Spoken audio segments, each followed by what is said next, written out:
Bonjour, dans cette vidéo, Udemy va vous présenter les bonnes pratiques à adopter lorsque vous manipulez des images, que vous vous lanciez dans la création d'un site ou que vous en gériez un au quotidien.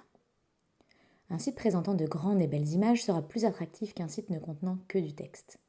Ainsi, on peut avoir tendance à en ajouter beaucoup en oubliant un élément primordial.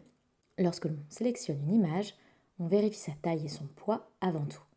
L'enjeu, ne pas ralentir votre site et donc faire fuir vos utilisateurs. Nous allons voir comment optimiser vos images.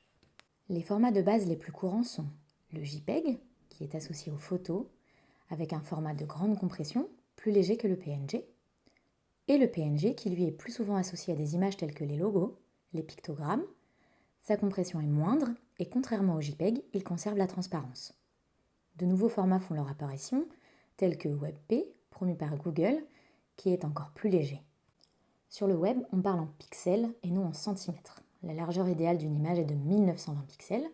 En effet, la résolution de la taille d'un écran de PC de bureau correspond à 1920 par 1080 en 72 dpi. Il s'agit de la résolution. Ici, notre image de cactus est trop grande, elle fait en effet 6000 par 4000 pixels. Cela la rend trop lourde. La charger telle qu'elle sur la page d'un site ralentirait son chargement. Pour pouvoir redimensionner votre image, vous allez devoir passer par un logiciel de retouche. Adobe Photoshop est le plus populaire, mais payant. Peut-être que vous ne le possédez pas.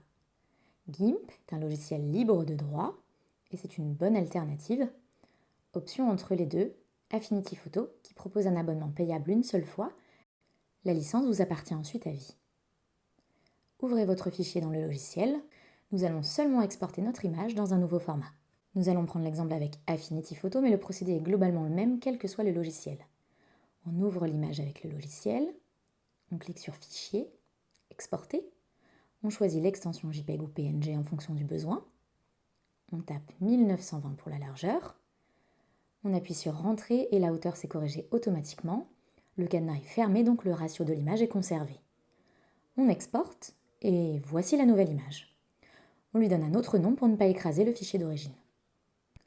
Enfin, l'étape de compression qui va grignoter les derniers octets superflus et alléger considérablement l'image. Une étape très efficace et donc conseillée. Il existe sur Mac un logiciel très facile à utiliser, ImageOptime. Il s'agit là tout simplement d'une moulinette. Vous n'avez rien à faire, si ce n'est glisser le fichier concerné et le logiciel fait le reste. Sur PC, vous avez File Optimize par exemple. D'une image de 3 mégas, on obtient alors une image beaucoup plus légère de 300 KO. Si vous utilisez un CMS tel que WordPress, sachez qu'il existe des modules qui vont optimiser la taille de vos images à la volée, comme Imagify. Pour plus d'infos, n'hésitez pas à nous contacter.